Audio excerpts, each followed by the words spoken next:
নমস্কার, আমি সুপর্ণা। আজ আমি আপনাদের শোনাবো তারাপদ রায়ের লেখা বাণেশ্বরের রোগমুক্তি। যদি আমার এই গল্প পাঠ আপনাদের ভালো লাগে তাহলে লাইক করে দেবেন, শেয়ার করে দেবেন এবং অবশ্যই সাবস্ক্রাইব করে দেবেন। চলুন শুরু করা যাক।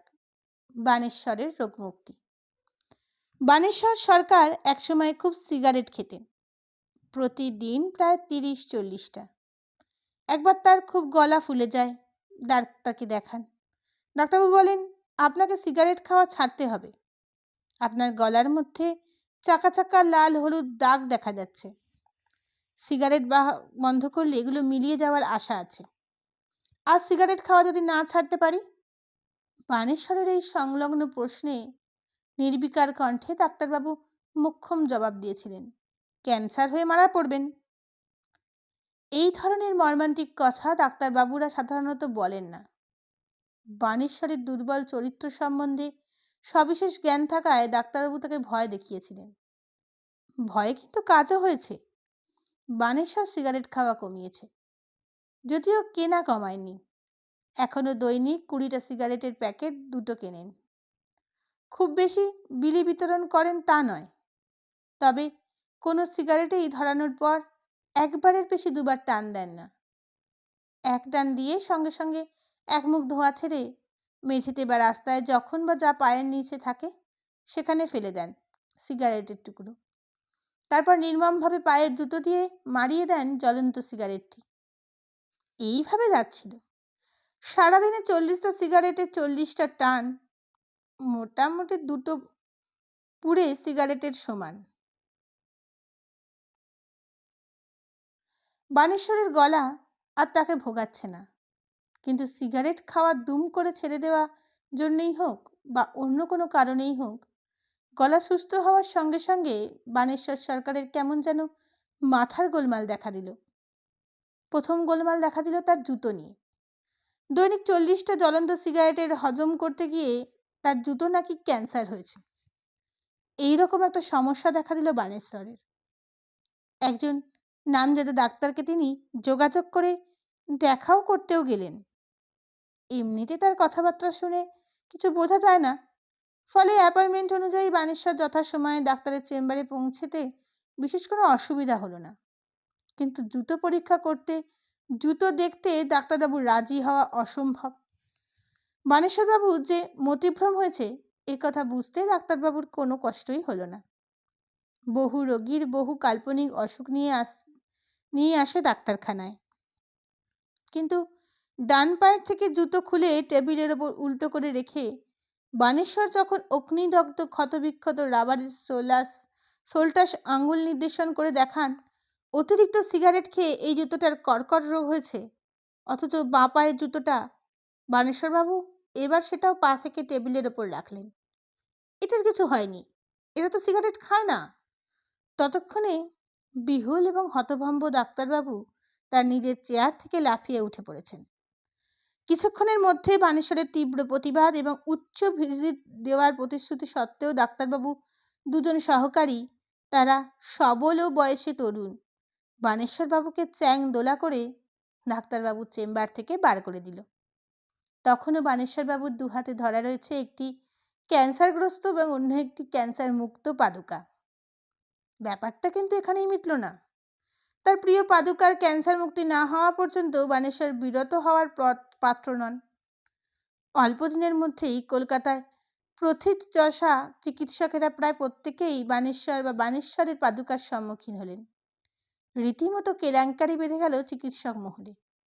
কারোর চেম্বারে কোনো রোগী নিজের জুতোর দিকে দুবার তাকালেই সকলের সন্দেহ হতো এই বোধহয় বাণেশ্বর সরকার। কিন্তু চিকিৎসকদের কাছে ব্যক্তিগতভাবে তার পাদুকার জন্য কোনো চিকিৎসা, এমনকি সামান্য সহানুভূতিও পেলেন না তিনি। অতঃপর হাসপাতালমুখী হলেন বাণেশ্বরবাবু। কলকাতার SSKM medical college, Chittaranjan cancer শুধু নয়, শোনা যায় তিনি ভেলোরে, বোম্বাইয়ের জশলোক, এমনকি দিল্লি ইনস্টিটিউট অফ পাবলিক হেলথেও দৌড়াদৌড়ি করেছেন ক্যান্সার আক্রান্ত জুতো নিয়ে। বহু দূর দূর বড় বড় জায়গা, অনেক পয়সা খরচ। সর্বভারতীয় উন্মাদ হিসাবে অতি অল্প দিনের মধ্যেই বিখ্যাত হয়ে উঠলেন কলকাতার বাণেশ্বর সরকার। যাকে পাড়ার ডাক্তার সিগারেট খাওয়া ছাড়তে বলেছিল। অবশেষে এইসব ক্ষেত্রে যা হয়ে থাকে, বেরসিক ও সহানুভূতিহীন আত্মীয় স্বজন, বন্ধু বান্ধব বানেশ্বর সরকারের মহাশয়কে জোর করে নিয়ে গেলেন একটা মনোচিকিৎসক অর্থাৎ পাগলের ডাক্তারের কাছে। সবাই ধরে নিয়েছিল পাগলের ডাক্তারের কাছে নিয়ে যাওয়ায় বানেশ্বর যথেষ্ট উত্তেজিত বোধ করবে, কিন্তু তা হলো না। বরং তিনি মোটামুটি খুশিই হলেন, কারণ মনোচিকিৎসক বলতে গেলেই ইনি প্রথম ডাক্তার যিনি বানেশ্বর বাবুর জুতো জোড়াকে গুরুত্ব দিলেন। হাতে দাস্তানা পরে জুতো তুলে উল্টো পাল্টে দেখলেন। টর্চের আলো ফেলে যেভাবে গলার ভিতর পরীক্ষা করে সেইভাবে জুতোর ভিতর তন্ন তন্ন করে দেখলেন। অনেক প্রশ্ন করলেন জুতো এবং বানেশ্বর বাবুকে জড়িয়ে, যেন কোনো নিকট আত্মীয়ের দুরারোগ্য অসুখে ডাক্তার তাকে কিছু জিজ্ঞাসা করছেন। এইভাবে অতি ধৈর্য এবং নিষ্ঠা সহকারে ডাক্তারবাবুর প্রতি প্রশ্নের উত্তর দিলেন বানেশ্বর। পরদিন 7 দিন এরকম সিটিং দেওয়ার পর রায় জানা গেল মনোচিকিৎসকের। অতি পরিষ্কার সংক্ষিপ্ত ব্যাপার, চিরকুমার অকৃতদার মধ্যবয়সী বানেশ্বরবাবু তার পায়ের জুতোয় প্রেমে পড়েছেন। এ কোনো হালকা খেলো প্রেম নয়। রোমিও জুলিয়েট, লায়লা মজনু, এমনকি পার্বতী দেবদাসের প্রেম যে ঘরানার, এও ঠিক তাই এক জাতের। অকৃতদার বানেশ্বরবাবু 51বর্তী পরিবারের লোক। তার নিজের ভাই নেই, খুড়তুতো ভাইদের সঙ্গে থাকেন। তারা প্রায় সমবয়সী এক খুড়তুতো ভাই রামেশ্বর ডাক্তারের কাছ থেকে সব শুনে এসে তাকে জানালেন, বানেশ, ডাক্তার বলেছে তোমার জুতোর কিছুই হয়নি, সামান্য ফোস্কা, তাও শুকিয়ে এসছে। সিগারেট খাওয়া বন্ধ করলেই সেটা সেরে যাবে। তারপর ছোট একটা হেঁচকি তুলে রামেশ্বর বললেন, তবে একটু গোলমাল হয়েছে তোমার দিক থেকে। ডাক্তারবাবু বললেন, মনোসমীক্ষণ করে ধরা পড়েছে তুমি নাকি তোমার জুতোর গভীর প্রেমে আচ্ছন্ন, তার প্রতি আসক্ত। জুতোর ক্যান্সার হয়নি জেনে বানেশ্বরের যতটা আশ্বস্ত হয়েছিলেন, প্রেমের প্রসঙ্গ শুনে বানেশ্বর রীতিমতো হকচকিয়ে গেলেন। এই বিগত যৌবনেও তার কর্ণমূল রাঙা হয়ে উঠল। কেমন যেন আমতা আমতা করতে লাগলেন। দেখো রামেশ্বর, ডাক্তার ওই পরের কথাটা মোটেই ঠিক বলেননি। হ্যাঁ, আমার জুতো আমার নিজের জুতো, আমি তাকে পছন্দ করি, তাকে আমার ভালো লাগে, কিছুটা শ্রদ্ধাও করি, একটু স্নেহও আছে তার প্রতি আমার, কিন্তু তাই বলে আমি তার প্রেমে পড়েছি, তার প্রতি আসক্ত, ছিছি, এত বড় কথা তোমরা বলতে পারছো? খুব তাড়াতাড়ি এগুলো কথা বলে নিজের সংকোচ ও লজ্জা এড়াতেই বুঝি উঠে গেলেন বানেশ্বর। খুড়তুতো ভাই রামেশ্বর সরকার আমদানি রপ্তানি ব্যবসা করেন, সাহেব সুবোধের চড়িয়ে খান। তার বাস্তব বুদ্ধি অতি প্রখর। তিনি দেখলেন মনোচিকিৎসক ঠিকই ধরেছেন, বানেশ্বরের যথেষ্ট প্রেম ও আসক্তি রয়েছে জুতোর প্রতি। তিনি এক মতলব করলেন, বেশ সোজা মতলব। বাড়িতে একটা নতুন কাজের লোক এসেছে, তাকে দেখলেই বানেশ্বরের মাথা গরম হয়ে যায়। গায়ে গোলাজি গেঞ্জি, মাথায় টেরি কাটা, কেমন বাবু বাবু ভাব। লোকটা কাজ খারাপ করে না, কিন্তু লোকটা বানেশ্বরের মোটেই পছন্দ নয়। একদিন সকালবেলা বিছানায় শুয়ে বানেশ্বর খবরের কাগজ পড়ছিলেন। নতুন চাকরটা ঘর মুছছিল। হঠাৎ বানেশ্বর দেখেন খাটের নিচে রাখা জুতো জোড়ার লোকটা নিজের পায়ে গলিয়ে দেখছে। সঙ্গে সঙ্গে লোকটাকে দূর দূর করে ঘর থেকে বার করে দিয়েছিলেন। তারপর রামেশ্বরকে ডেকে বলেছিলেন, বৌমাদের বলে দিও এই লোকটা যেন কখনো আমার ঘরে না ঢোকে। কত বড় সাহস পেটার, আমার জুতোয় পা গলাচ্ছে। এই ঘটনার পরিপ্রেক্ষিতে রামেশ্বর তার মতলব হাসিল করিলেন।